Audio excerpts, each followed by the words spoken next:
Finally broke down and got one. Already got her new e-collar. By the way, if you're watching, Steven Jankovic with Strong Dogs.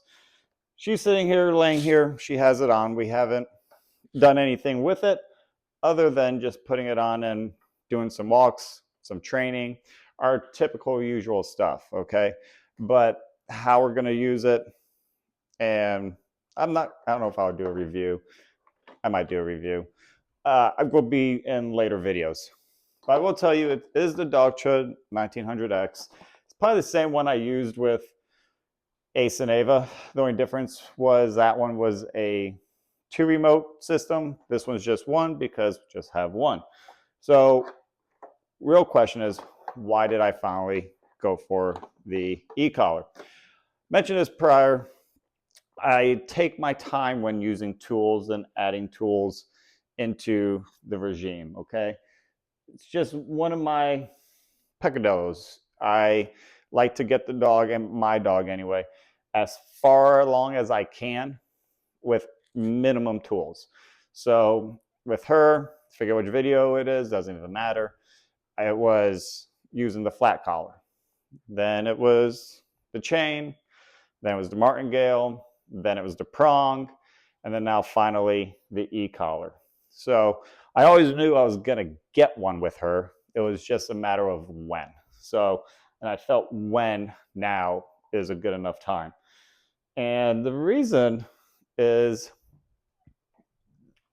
for a multitude of reasons, really.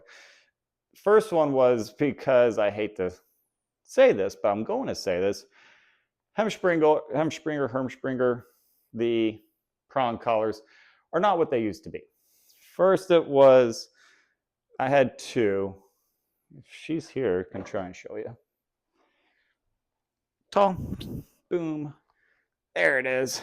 There's her collar, e-collar. Again, just, it's not even turned on. Don't have the remote. Remote's somewhere on the counter.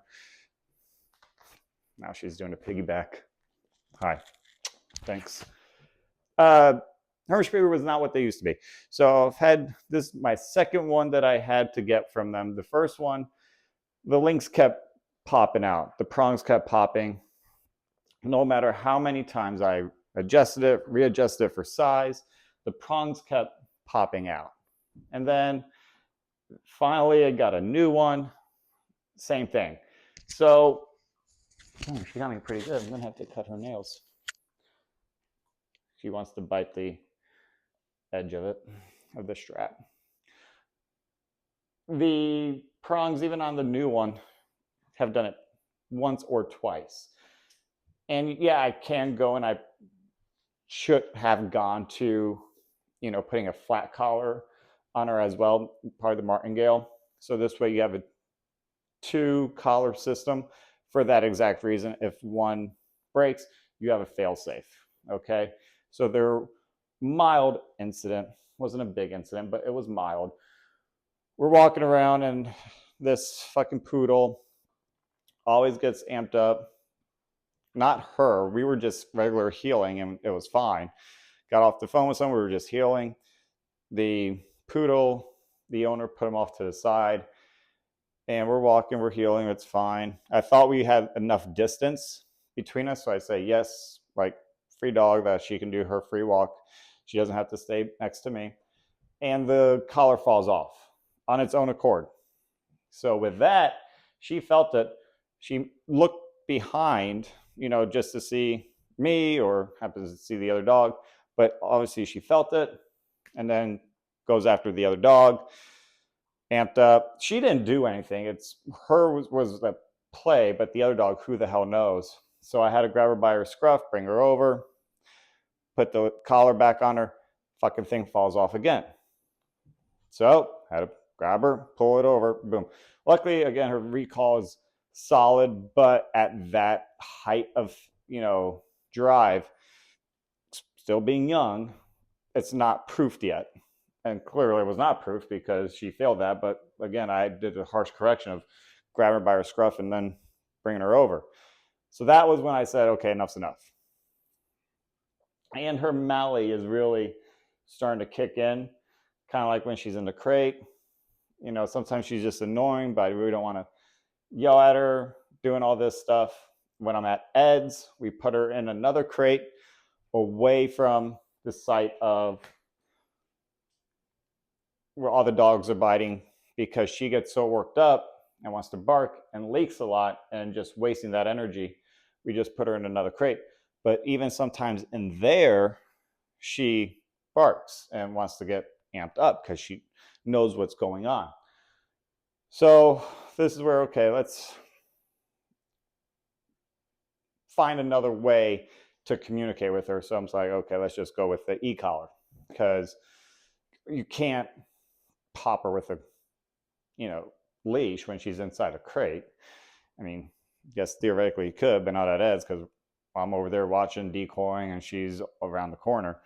So this is where the e-collar has always been a communication apparatus. It's a communicator, not a disciplinarian.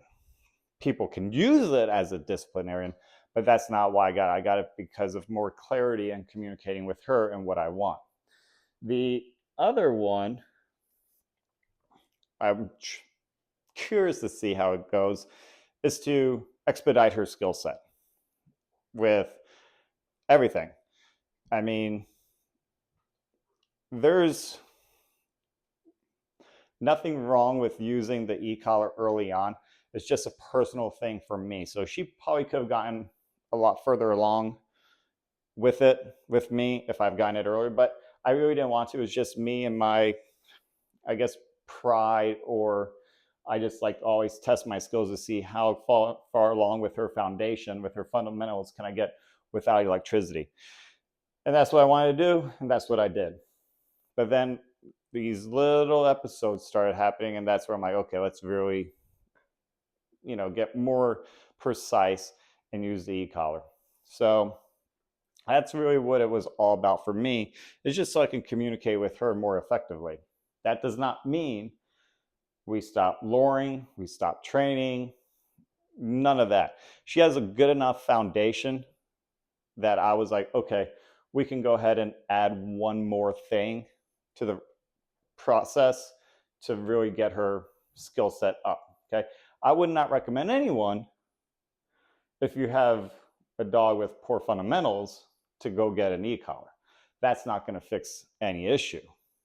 Okay. So you got to understand, using the e-collar, not you, but her, because again, and my one critique of the e-collar is that the flap is so long, because there's so many holes, because again, depending on the dog's size of their neck, they can use bigger ones or smaller holes. So hers, because her neck is so thin, it's got so many holes that she can actually start chewing on, and that's where she is right now. She's just in a chewing phase, so it's kind of annoying. Not chewing phase like other stuff around the house, is just that this is new, so she wants to chew on it. So obviously we'll have to do some corrections and some other things.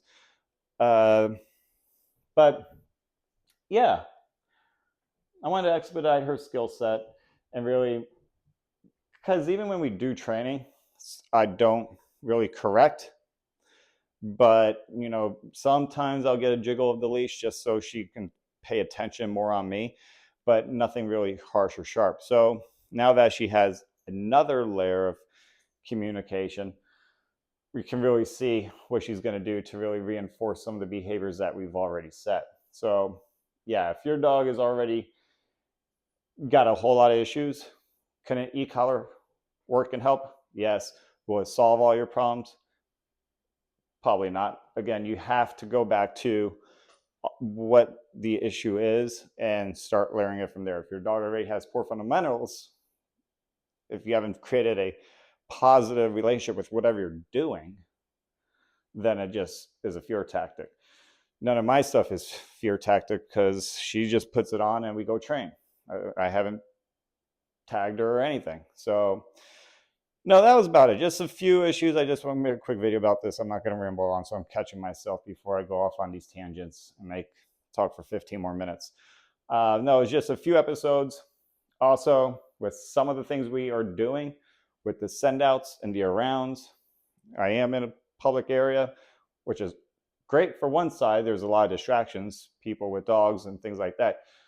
Flip side is, God forbid something happens. So like yesterday was doing the arounds and there was a dog out there, couple, but they're far enough away and she was so intact, so focused on training, and then she paid no mind to them. But that doesn't mean I shouldn't be more aware and respectful and cautious of that. So when she is doing these arounds and I'm dropping the leash so she doesn't get tied up around these arounds, I'll have an extra layer of reinforcement, because God forbid something does happen, I can still communicate with her to get back or no, or to drop into plots or whatever, things like that. So there is another pillar of why I got it, safety. So there you go. Like I said, the other ones will just be videos coming about the e-collar, how to use it, when I'm using it. You'll see it in training and things like that. I will also be putting out on the course on strongdogsusa.com the e-collar training. That one is a paid membership or one-time fee for it. The website is up. So again, look at that, where videos are updated routinely, weekly at this point. So just wink, wink, if YouTube isn't enough for you, come visit me on the website. So I'll be doing that one as well. But yeah, looking forward to it. I'll keep you posted and all these little fun tidbits and pro tips along the way. I'll drop them. So just keep watching. If you haven't already, go ahead and subscribe. Talk to you guys next time. Peace.